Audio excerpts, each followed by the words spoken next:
그냥 태어난 게 아니에요.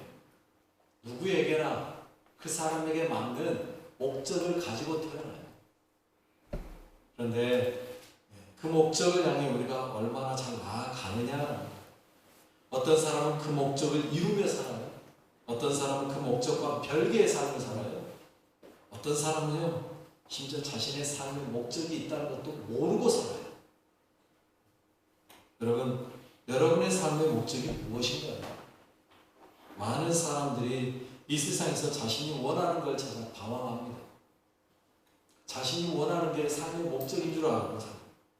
그래서 목적을 잘못 설정해요. 돈을 목적으로 삼는 사람이 있고요. 명예를 목적으로 사는 사람이 있고요. 자신의 욕망을 이루는 것을 목적으로 사는 사람들이 있어요.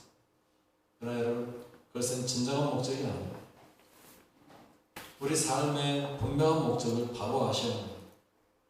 우리 삶의 분명한 목적을 알려주는 게 있는데 소유리문답 1번에 이렇게 묻고 있어요. 사람의 제일되는 목적이 무엇입니까? 라고 물어요. 거기에 대한 답이 뭐예요? 사람의 제일되는 목적은 하나님을 영화롭게 하는 것과 영원토록 그를 즐거워하는 것입니다. 여러분, 사람의 제일된 목적을 뭐라고 대답한다고요? 하나님을 영화롭게 하는 것과 영원토록 그를 즐거워하는 것입니다. 그건 우리의 제일된 목적은요, 하나님을 영화롭게 하는 거예요. 그리고 영원토록 하나님만 즐거워하는 거예요.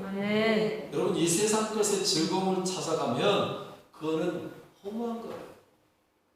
그것들이 우리에게 완벽한 즐거움을 주지 못해요. 그래서 하나님을 즐거워하는 것, 하나님을 영화롭게 하는 것, 한마디로 표현하면 하나님 떠난 인생은 아무것도 아닌 인생이라는 겁니다. 여러분, 하나님 떠난 인생은 아무것도 아닌 인생. 여러분, 예수님께서 이 땅에 오신 이유가 바로 이거예요. 하나님 떠나면 아무것도 아니라는 걸 알려주기 위해서 이 땅에 오셨고요.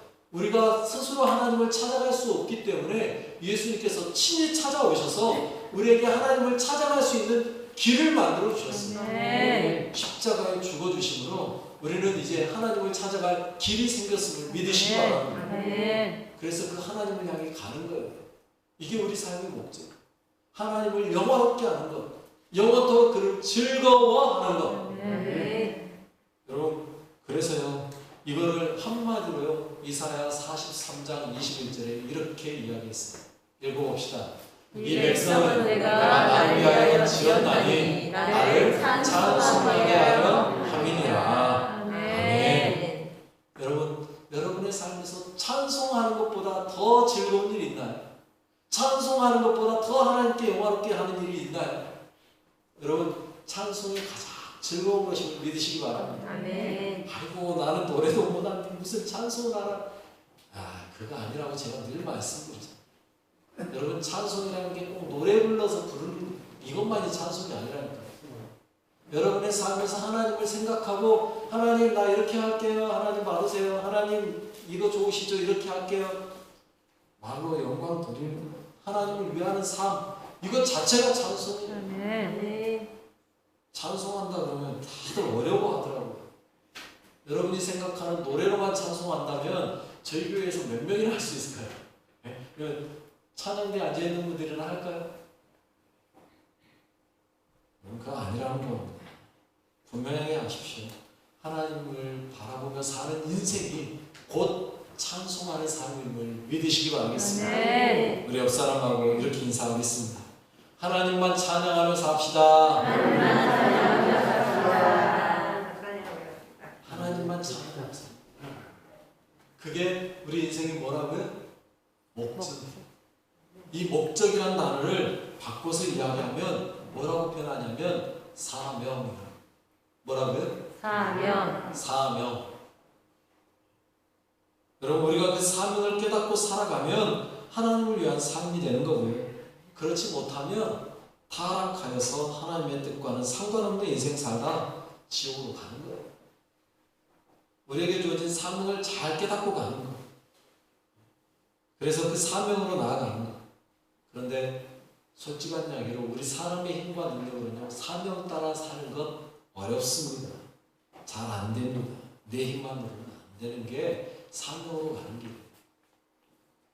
예수님을 믿는다고 하면서도 사명 따라 살겠다고 하면서도 어떤 사람은 사도 바울처럼 놀라운 역사를 일으키는가 하면 어떤 사람은 하나님을 믿고 사는지도 모르는 저 사람이 예수 믿었대?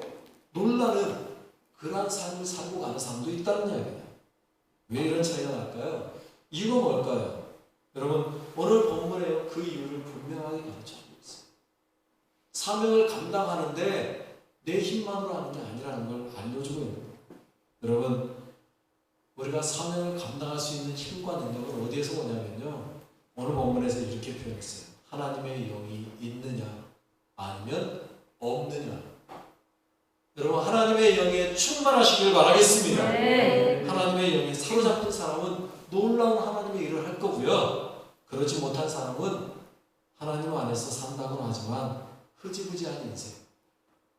좀 전에 말한 대로 저 사람도 예수 믿었대? 라고 말하는 그런 인생이 될 수 있다는 거예요. 여러분 또 이렇게 이야기하면 오해하는 수가 있어요. 어떻게 오해하시나요? 흐지부지 사는 인생이라는 그 말에 아유 아무것도 아니게 사는 거라고 생각할지 모르는데 아니요. 여러분 우리가 사명 감당한다는 게 꼭 사도 바울처럼 뭔가 엄청난 일을 해야만 사명 감당이 아니라니까요. 오해하지 마세요. 착각하지 마세요. 여러분 그게 사명 감당이 아니고요. 내게 주어진 자리에서 최선을 다해 감당하는 것 그게 우리의 사명이에요. 우리 인생에서 남들이 하지 않는 것 하는 게 아니고요. 남들에게 인정받는 것 사는 게 사명 감당하는 게 아니고요. 누가 인정해주는 삶이에요? 하나님께서 인정해주는 삶. 다른 거 없어요. 누가 인정해주는 삶? 하나님께서 인정해주는 삶. 그거면 돼요. 그거면 돼요. 여러분 우리 사람들이 말하는 성공에 속지 마시길 바라겠습니다. 사람들이 말하는 성공이 진짜 성공이 아니고요. 누가 인정해주는 거예요? 하나님이 인정해주는 삶이 성공한 인생임을 믿으시길 바라겠습니다. 어느 본문에 그 사명에 불려진 사람 두 명이 나오고 있어요. 누구예요? 부살렐과 오홀리압이라는 사람. 그들은 하나님에 의해서 택함 받은 사람이에요. 오늘 본문 2절에 보니까 이렇게 말하고 있어요. 읽어봅시다. 내가 유다지파 훌의 손자요 우리의 아들인 부살렐을 지명하여 부르고. 아멘. 잘 보세요. 누가 불렀어요?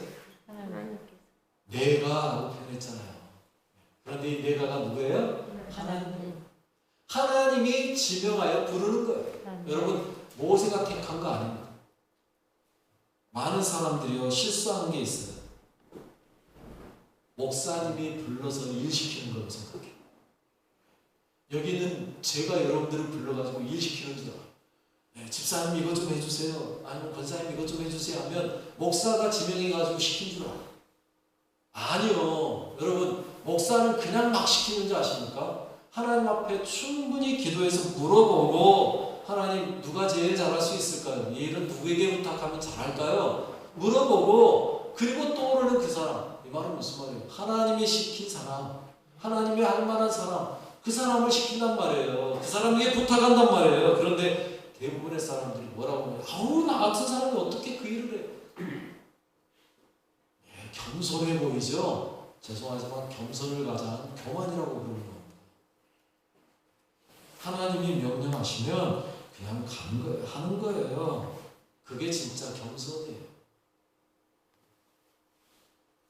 여러분 하나님이 택하시면 그 길로 가세요. 하세요. 제가 청년 때요 저희 교회 성가대 지휘하던 집사님 계셨어요. 50대였는데 그분이 입버릇처럼 그런 말 했어요. 나는 사람들이 택했다고 목사하라고 했는데 나는 그냥 집사로 충성하려고 그런다. 그런데 나는 그냥 그렇게 살아도 사라지더라. 입버릇처럼 그 이야기를 하잖아요.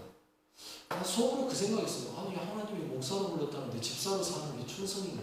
왜 저런 말씀을 하지? 했는데 몇 년 전에 한 10여 년 전에 그분이 거의 60이 다 돼서 목회에 들어섰다는 이야기를 들었어요. 하는 일마다 안 되시더라고요. 그러더니 결국 60대에 넘어서 목사님이 되셨다고 그 이야기 들었어요. 여러분 부르시면 가는 거예요. 제가 그냥 또 얘를 또 목사로 들으니까 나도 목회해야 되나 이런 생각하지 마시고 부르는 일에 열심히 하시라는 얘기예요. 아멘.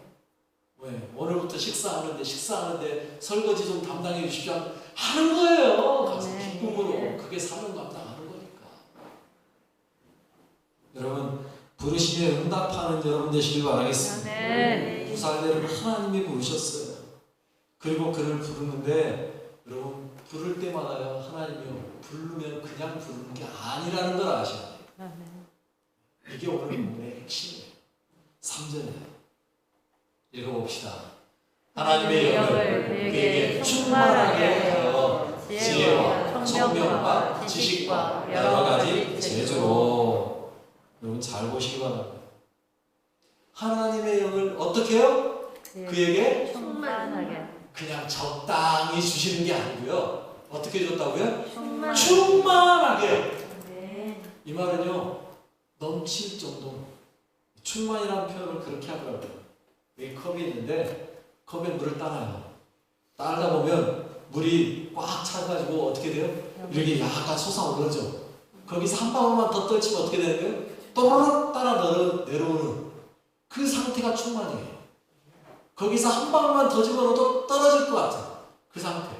여러분 하나님이 여러분에게 기왕해 주시는 거 어떻게 주셔야 돼요? 충만하게. 네, 적당히만 줘도 되지. 네? 그냥 한 모금 마실 정도만 줘도 되지. 아니요. 여러분 기왕해 줄 거 어떻게 주셔야 된다고요? 충만하게. 충만하게 아멘. 넘치도록 아멘. 부어주시길 바라겠습니다. 아멘. 그런데 그 충만하게 주실 때 그 충만함 속에 뭐가 따라오냐? 오늘 본문에서 4가지 이야기를 합니다. 많은 부모님들이 특별히 학교 다니는 자녀들을 가지고 있는 부모님들의 기도가 우리의 아이가 지혜와 총명과 지식과 여러 가지 재주로 충만하게 해주시고 저는요 그 기도 좋다고 봐요. 그런데요 그 기도보다요 그 기도 안 해도 되는 게 있어요. 뭐 하는지 아세요? 뭐만 달라면 돼요? 오늘 답이 여기 나왔잖아요. 하나님의 영으로만 충만하면 돼요. 아멘. 그러면 지혜와 총명과 지식과 여러 가지 재주로 따라오는 거예요. 아멘.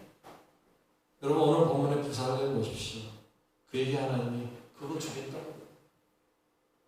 그런데 그럼 도대체 지혜와 총명과 지식과 여러 가지 재주를 그랬는데 저게 뭔지를 알아야 그래야 할 거 아니에요. 지혜가 뭐냐? 지혜는요 타고난 재가 아니라 능력을 말하는 거예요. 타고난 거예요.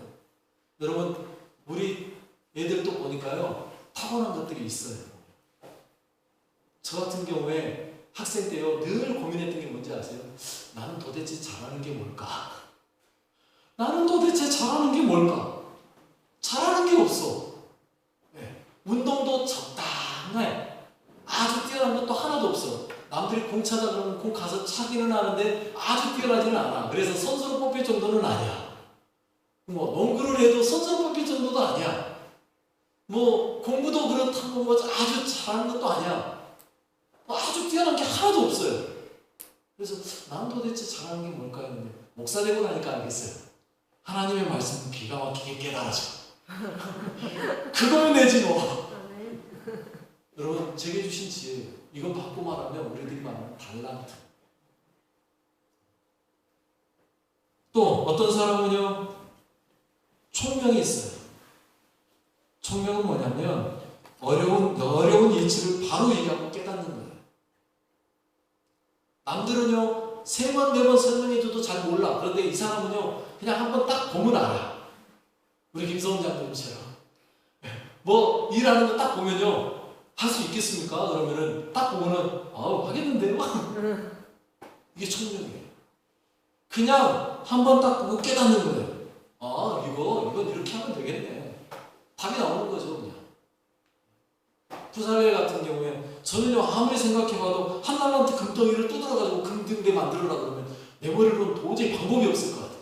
그런데 부살레는 그거 이렇게 하면 되겠네. 지혜와 총명을 주셨기 때문에. 이게 총명이에요. 지식은 뭐냐면요 경험을 통해 깨닫는 거예요. 부살렐이라고 처음부터 다 잘했겠습니까? 지혜와 총명은 있어서 이거 이렇게 하면 되겠네. 머리는 생각은 있어. 그런데 막상 하려고 보니까 안 돼. 저도 가끔 그런 데 있거든요. 아, 이거 이렇게 하면 되겠다. 마누라가 얼마나 걸릴 것 같아? 1시간이면 되겠는데? 웬 걸려? 3시간이 걸려도 못해. 왜? 지식이 부족해. 해본 경험이 없어. 그러니까 머릿속에서는 이게 될 것 같은데 경험이 없어서 하다 보니까 이게 자꾸 어긋나. 그런데 여러분, 부살렐은요, 해봤다라는 거죠. 어디에서요? 모르긴 몰라도 애굽에서 그는요, 아마 그쪽 분야에 일을 했을 거예요. 그래서 두들고, 붙이고, 뭐 금속 느리뜨리고, 보석 새기고 하는 것들을 부살렐은 다 경험해봤던 거죠. 하나님께서 하나님의 영을 부어주시기 전에 이미 그것들을 다 일부러 습득하게 만들어 놓으신 거예요. 그래서 미리 배워놓은 거예요. 여러분, 사진 한 장 보여드릴게요. 여러분, 제가 그 전에 했던 이야기 기억하세요? 저 시대가 어떤 시대라고요? 청동기 시대. 쇠망치도 없던 시대라니까요. 쉽게 말하면. 기껏해야 잘하면 돌망치, 아니면 청동망치, 이런 걸 만들어놓은 거예요. 투탕카멘 가면 마스크라는 건데요. 이게요, 제가 검색해 보니까 이스라엘 백성들이 출애굽하고 100년 후에 만들어진 거예요. 그럼 같은 청동기 시대인데 예후배는요, 저걸 만들어내는 능력이 있었다는 거예요. 기술이. 와, 보니까요, 저거 두께가요 2mm 정도예요. 2mm. 와, 제가 저 이야기 들으면서 소름 돋더라고요. 저 시대에 저걸 2mm 두께로 가면을 만들어냈어? 여러분, 그러면 여러분, 부살렐이 속죄소 만들어서 그 위에 그릇 이렇게 있는 그릇 두드려 만들었다라는 게 이해가 되겠죠, 이제. 하나님이 이미 그에게 그걸 할 수 있는 지식을 애굽에서 습득하게 만드신 거예요. 그리고 마지막 여러 가지 재주라고 이야기했는데요. 그게 뭐냐면 그걸 할 수 있는 손기술이에요. 여러분, 머리로는 되는데 손으로는 안 되는 사람이 있다니까요. 손으로는 안 되는 사람이 있어요. 그런데 손으로 기가 막히게 만들어내는 사람이 있어요. 여러분, 세계에서 제일 비싼 바늘이 하나 있는데 얼마인 줄 아세요? 그 바늘이? 우리나라 돈으로요 15억에 팔렸대요. 뭐 바늘 하나가 15억에 팔리나 했는데 왜 그러냐 했더니 바늘귀 있잖아요. 바늘귀에다가 작품을 3개 만들어 놨어요. 그래서 그 바늘이 15억이에요. 기가 막힌 손재주인 거죠. 그거는 바늘귀 구멍 안에다가 뭔가를 조각해서 만들어놨어요. 기가 막히게 만들어놨어요. 확대식을 이렇게 하고 사진 찍어놓은 거 보니까, 와, 나는 크게 만들어서 그렇게 만들어야 해도 못하겠는데. 그만한 손재주가 있는 사람이라는 얘기죠. 여러분, 이 모든 것을 누가 주셨다고요? 하나님의 영이. 하나님의 영이라고 할 때는 성령님께서 누구에게? 부살렐에게 주신 거예요. 이유가 뭐예요? 왜 그에게 그런 걸 주셨을까? 그 이름의 뜻에서 대충 알겠더라고요. 그 이름의 뜻이 뭐였냐면요, 하나님의 보호 아래서. 여러분, 부살렐은요 항상 어디에서 살았어요? 하나님의 보호 아래서 살았어요. 그에게 하나님의 영이 늘 그를 보호하시고요, 그와 함께 했어요. 애굽에서 보석을 두드려 만들 때에도, 금속을 뜯으면서 만들 때에도, 또는 나무로 뭔가를 두드려 만들 때에도 하나님의 보호 아래에 있었어요. 아마 부살렐은요 애굽에서 그런 일을 하면서 속 많이 상했을 거예요. 내가 왜 우상 만드는 이 나무 조각을 만들고 있어야 되지? 내가 왜 돌에다가 이런 걸 새기고 있어야 되지? 내가 왜 금속으로 애굽의 부인들, 귀부인들 좋은 짓거리 하고 있지? 속으로 아마 많이 힘들었을 거예요. 하나님의 보호 아래 살아야 되는데. 그게 바로 부살렐에게 고난이죠. 그러지 않겠습니까? 자기가 원하지 않는 일을 해야 되는 것, 이보다 더 큰 고난이 어디 있어요? 그런데 그 고난의 터널을 통과하고 나니까, 그래서 드디어 출애굽을 하고 나서 시내산까지 와서 하나님께서 부살렐을 지명해서 불러서 너 이리 와, 성막 만들어 했을 때, 그때 비로소 부살렐은 뭐 했을까요? 깨달은 거죠. 아하! 하나님이 내게 이 일을 하게 하려고 그 애굽에서 그 수많은 일들을 하게 하셨구나. 깨닫는 거예요. 그가 한 일이 뭐예요? 4절로 5절에 이렇게 말하고 있잖아요. 읽어봅시다. 정교한 일을 연구하여 금과 은과 옷으로 만들게 하며 보석을 깎아 물리며 여러 가지 기술로 나무를 새겨 만들게 하리라. 아멘. 여러분, 이게 아무나 할 수 있는 일이냐? 하나님의 특별한 은혜와 하나님의 영이 함께 해야만 가능한 일인 거예요. 이 일을 위해 하나님은요, 부살레를 애굽에서부터 훈련시키고 연단시키고 하기 싫어도 가서 어쩔 수 없이 모이니까 해야 되는 그 일을 해나갔던 거죠. 그래서 그에게 지혜와 총명만이 아니라 지식과 재주까지 갖출 수 있는 사람으로 만들어내신 거예요. 여러분, 학생들이 공부해야 되는 이유가 여기 있어요. 하나님이 지혜와 총명은 줬는데 자기가 그걸 사용하지 않고 지식과 재능으로 바꾸지 않으면 하나님이 나중에 써먹으려고 할 때 뭐가 부족해? 능력이 부족해. 능력이 부족해. 그래서 쓰임받게 하려고 부르는데, 야, 너 일부러 그거 시켰는데 왜 연습을 안 했냐? 너 이거 하게 하려고 내가 고생 좀 시켰는데 왜 그걸 못 배웠냐? 써먹으려는데 써먹을 수가 없다야. 그러면 되겠냐? 여러분, 배울 수 있을 때 배우시기 바랍니다. 배워야 될 때 잘 배우셔야 돼요. 아이고, 나는 이제 나이 다 먹어버려갖고 배울 것도 없는데. 아니요. 부지런히 배울 게 있어요. 여러분들도 열심히 배우셔야 돼요. 뭐 배워야 돼요? 하나님 말씀 읽는 거 배우셔야 돼요. 기도하는 거 배우셔야 돼요. 찬양하는 거 배우셔야 돼요. 아멘. 크게 나올 때까지 계속 외쳐야 될 거 아니에요? 무조건 배우셔야 된다고요. 어디에서 어떻게 써먹을지 몰라요. 제가 운전면허 따려고 하는데 저희 어머니가 하신 말씀, 야, 무조건 일종 보통 따라. 써먹을지 안 써먹을지 모르지만 남자는 나중에 정 안 되면 택시 운전이라도 해야 되니까 운전면허를 일종 보통 따야 된다. 여러분, 사람이 어떻게 써먹을지 모른다니까요. 하나님 나라 어떻게 쓸지를 몰라요. 그러니 하나님이 내게 기회를 줬다 생각하면 가서 배우는 거예요. 그렇게. 여러분, 이렇게 해서 부살렘만 불렀습니까? 아니요. 그 외에 또 다른 사람들을 불렀어요. 올리압과 그 외에 여러 사람들을 불렀다라고 말해요. 6절 말씀 그렇게 말하고 있어요. 읽어봅시다. 내가 또 단지파 아이사막의 아들 올리압을 세워 그와 함께하게 하며 지혜로운 마음이 있는 모든 자에게 내가 지혜를 주어 그들이 내게 명령한 것을 다 만들게 할지니. 아멘. 부살렘은 총지휘관이에요. 그리고 그 밑에 부지휘관으로 누구 세운 거예요? 올리압 세웠어요. 그리고 그 외에 여러 사람들이 함께 그 일을 하게 하셨어요. 여러분, 두 사람만 가지고 성막과 그 기구들 다 만들려면 몇 년 걸렸을 거예요. 그러지 않겠습니까? 여러분들이 다 봐오셨지만 나무 깎아야 되지, 천막 만들려면 다 배 짜내야 되지, 보석 깎아야 되지, 옷 만드는, 이게 보통 힘든 일이 아니잖아요.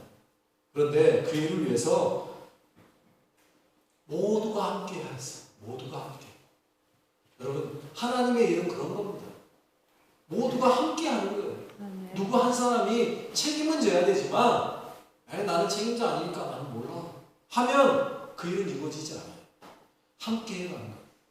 여러분, 그래서 교회 내에는 다양한 사람들이 있잖아요. 어떤 분은 어떤 일을 잘하고, 어떤 분은 저걸 잘하고, 어떤 분은 이 일을 잘하고, 다 함께 하는 거예요. 그런데 여러분, 여기서 한 가지 더 생각해야 될 게 하나 있어요. 오늘 본문에서 이야기하고 있지 않지만 실패한다는 것. 여러분, 우리가 인생을 살다 보면 반드시 경험하는 일이 있습니다. 무슨 일이요? 실패. 많은 사람들이 하나님으로 하다가, 일을 하다가 소위 말해 실패했다고 해요. 여러분, 수많은 분들이 하나님의 사명 감당하고 나왔다가요, 실패하고 돌아오는 일들이 있어요. 그리고 좌절해요. 쓰러져요.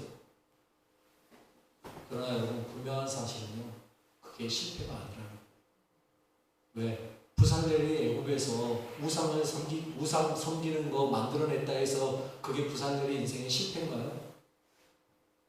부살렘이 애굽에서 귀부인들 위해서 보석 깎아주고 했던 것이 실패인가요? 아니요. 하나님의 뜻에 합당한 데에 사용되지는 않았지만 하나님은 그걸 통해서 그를 어떻게 했어요? 다듬으신 거예요. 쉽게 표현하면요, 여러분 우리가 말하는 실패라고 말하는 건요, 실패가 아니고 뭐 한 거예요? 경험한 거예요.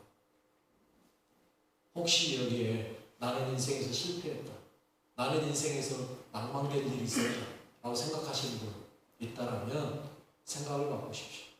그건 실패가 아니에요. 뭐 한 거예요? 경험하신 거예요. 남들이 하지 않은 인생의 경험하신 거예요. 하나님이 실패하시는 분이신가요? 하나님의 일을 했는데 왜 실패입니까? 하나님의 역사를 경험했는데 왜 실패입니까? 그건 실패가 아니에요. 경험한 거예요. 여러분 이번 다니엘 기간 동안에, 다니엘 기도의 기간 동안에 강사로 나오셨던 김마라나타 선교사님, 그분 이야기가 그 이야기잖아요. 요르단에서 자기는 완전히 다 망했다고 생각했어요. 그래서 요르단에서 도저히 사역을 못해서 나오셨다고 이야기했잖아요. 그런데 그게 실패였나요? 아니요. 그 경험을 통해서 하나님이 또 다르게 새롭게 사용하시고 지금 내방문에서 그 시리아 난민들을 위해서 열심히 일하고 계시잖아요. 사용하고 계시잖아요. 실패 아니에요. 경험하신 거예요. 제가 아는 후배 목사, 태국에 선교사로 나갔어요. 2년 동안 거기에서 열심히 태국 언어 배우고 사역하는데 아무런 후원도 받지 못하고 나갔거든요. 후원교회도 없이. 많은 사람들이 그렇게 말했어요. 야, 후원하는 교회도 없고 사람도 없는데 나가는 건 그거는 바로 계란으로 바위치는 거라고. 그건 안 된다. 그런데 그의 가슴 속에 불타는 열정이 있어서 나는 그래도 나가야겠다. 아무것도 없이 그냥 나갔어요. 오직 믿음만. 그런데 2년 정도 있으면서요, 고생했어요. 2년 동안 언어 배우고 후원해주는 거 없으니까 거의 굶어갔다시피 하면서 자녀들까지 다 데리고 갔는데 애들 공부도 못 시키고 집에서. 그러면서 고생 2년 했는데 이제 뭔가 조금 언어 좀 알고 이제 뭔가 좀 해봐야지 하려는데 코로나가 터졌어요. 표현 그대로 하면요, 죽기 전에 돌아왔대요. 죽기 전에. 이대로 있다가 나 죽겠다 싶어서 어쩔 수 없이 돌아왔대요. 실패한 건가요? 여러분 그의 마음속에 나는 실패한 선교사라는 좌절을 꽉 차있어요. 그런데 2년 동안 우리나라에 들어와서 있으면서 처음에는 택배 상차하는 것도 하고 별것 다 하다가 교회에서 나랑 같이 사역하자 해서 목사에 불러서 거기에 사역하고 있어요. 회복되고 있는 거예요. 그러면서 지금 어떻게 하려고 계획이 어떻게 돼요? 그랬더니 다시 나가려고 준비해야죠. 실패했다고 생각했던 그가 실패가 아니었다는 걸 깨닫는 순간 다시 나가려고 준비해야죠. 실패가 아니에요. 좋은 경험한 거예요. 이렇게 하면 힘들구나. 이렇게 하면 어렵구나. 내 힘으로 하려고 하니까 안 되는구나. 이걸 경험한 거죠. 그리고 나니까 그가 더 하나님 붙잡고 이제 하나님 안에서 최선을 더 해봐야죠. 그 이야기예요. 지혜와 제조, 총명과 지식으로 나아가는 거. 중요한 건 이거. 내가 하는 게 아니라는 사실. 내 힘으로 되는 게 아니라는 사실. 누가 해주셔야 돼요? 하나님의 영이 함께 해주셔야 돼요. 여러분 예수님도요, 사역 시작할 때 어떻게 시작했어요? 성령님이 비둘기같이 임하시고 그리고 함께 사역하셨어요. 예수님 혼자 하신 게 아니에요. 성령님이 함께 해주셨어요. 사도 바울 보십시오. 성령님이 함께 해줬어요. 어떤 때는요, 성령님이 이끄는 대로 가다 매도 맞았어요. 사도 바울. 어떤 때는요, 성령님이요 가지 못하게 방해도 하셨어요. 어떤 때는요, 배가 파손을 당하는 일도 당했어요. 그럼에도 불구하고 그런 끝까지 달려갔어요. 그리고 하는 말이 뭐예요? 푯대를 향해 달려간 거예요. 빌립보서에 그렇게. 여러분 우리의 삶은 그런 겁니다. 나 혼자 하는 게 아니고 성령님이 함께 하시는 게 있고 담대하게 달려가는 거예요. 그 안에 그 하나님이 주신 것들이 쌓이다 보면 지혜가 되고 총명이 되고 지식이 되고 재주가 되는 거죠. 그걸 통해서 하나님이 결정적일 때 너 이리 와 불러서 사용하실 때 그때 뭐가 일어나는 거예요? 놀라운 역사가 일어나는 거예요. 또 안 일어나면 또 어때요? 하나님이 수십 대 70대 때로 우리를 사용하셨는데 그거면 됐죠. 내가 하나님에 의해서 사용되었다는 그거면 된 거예요. 여러분의 삶에서 하나님이 함께 하심을 느끼시길 바라겠습니다. 성령님의 동행하고 계심을 경험하시길 바라겠습니다.